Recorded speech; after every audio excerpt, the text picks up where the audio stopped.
खबरों का lunch box. नमस्कार, रेडियो मृदान पर आपका बहुत बहुत स्वागत है। मैं हूं आपके साथ अभिषेक गुप्ता और आप सुन रहे हैं खबरों का लंच बॉक्स। गूगल प्ले में ऐप्स को लेकर सरकार ने क्या कहा? फ्लिपकार्ट से शॉपिंग के अलावा अब आप क्या कर सकते हैं? फरवरी में कितना बढ़ा जीएसटी कलेक्शन, बताएंगे आपको। और इसके अलावा भी होंगी बिजनेस और पर्सनल फाइनेंस से जुड़ी कई और बड़ी खबरें। तो चलिए फटाफट खोलते हैं खबरों का लंच बॉक्स।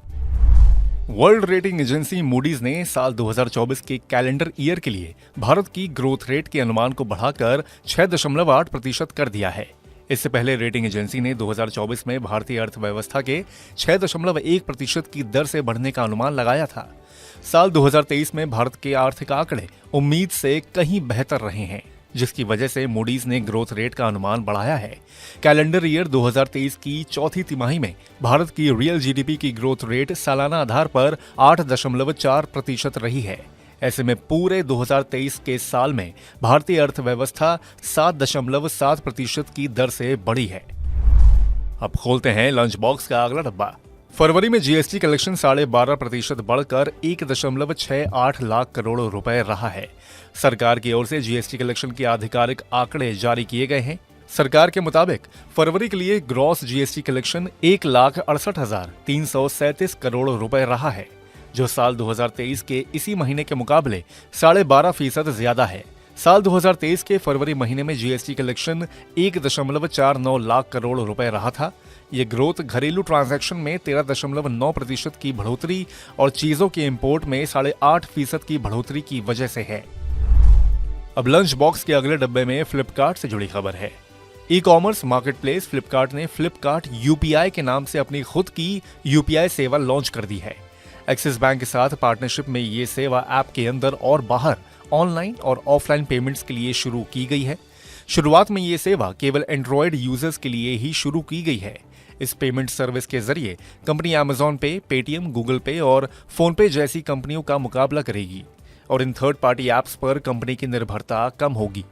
ग्राहकों के बेहतर अनुभव के लिए यूपीआई लॉन्च के बाद super coins, cashback, milestone benefits और ब्रांड वाउचर्स जैसे लॉयल्टी भी अवेलेबल करवाए जाएंगे। नकदी के संकट से जूझ रही एडटेक कंपनी बायजूस के कर्मचारियों को फरवरी की सैलरी के लिए 10 मार्च तक का इंतजार करना होगा। इस बात की जानकारी कंपनी के फाउंडर और सीईओ बायजू रविंद्रन ने कर्मचारियों को एक लेटर में दी है। बायजू रविंद्रन ने कर्मचारियों से कहा है कि हमारे 150 से ज्यादा निवेशकों के ग्रुप में से 4 निवेशक लोअर लेवल तक गिर गए हैं। इस वजह से हम आपको सैलरी नहीं दे पा रहे हैं। हमने सैलरी देने के लिए ही राइट्स इशू के जरिए फंड जुटाया था, लेकिन ये निवेशकों के साथ चल रहे कानूनी विवाद के चलते अभी एक अलग खाते में बंद है। बढ़ती ब्याज दरों की वजह से लॉन्ग टर्म डिपॉजिट में अब ज्यादा पैसा लगा रहे हैं लोग। आरबीआई के आंकड़ों के मुताबिक कुल बैंक डिपॉजिट का इस मोड की हिस्सेदारी दिसंबर में 60.3% हो गई है। मार्च में ये 57.2% थी। अप्रैल दिसंबर 2023 के दौरान टर्म डिपॉजिट का हिस्सा कुल जमा का लगभग 97.6% रहा है। आरबीआई के मुताबिक current account and savings account यानी कि CASA डिपॉजिट के शेयरों में गिरावट आई है। ग्राहक इस दौरान ज्यादा ब्याज वाले मीडियम्स में निवेश कर रहे हैं। ऐसे मीडियम्स पर 7% से ज्यादा ब्याज मिल रहा है। 7% से ज्यादा ब्याज वाले टर्म डिपॉजिट की हिस्सेदारी दिसंबर 2023 में कुल टर्म डिपॉजिट का 61.4% रही। एक तिमाही पहले यह हिस्सेदारी 54.7% और मार्च में 33.7% थी। केंद्र सरकार की आपत्ति के बाद गूगल ने प्ले स्टोर से हटाए 10 भारतीय कंपनियों के ऐप को शनिवार को फिर से रीस्टोर कर दिया है। इससे पहले केंद्रीय मंत्री अश्विनी वैष्णव ने कहा था कि इन ऐप पेमेंट मामले में गूगल को भारतीय ऐप्स को डीलिस्ट करने की इजाजत नहीं दी जा सकती है। वैष्णव ने बताया कि इस विवाद को सुलझाने के लिए गूगल और प्ले स्टोर से हटाए जाने वाले ऐप से जुड़े स्टार्टअप्स के प्रतिनिधियों को अगले हफ्ते मीटिंग के लिए बुलाया गया है। दरअसल कंपनी ने ऐप बिलिंग पॉलिसी का हवाला देकर शुक्रवार को 10 कंपनियों के ऐप प्ले स्टोर से डीलिस्ट कर दिए थे।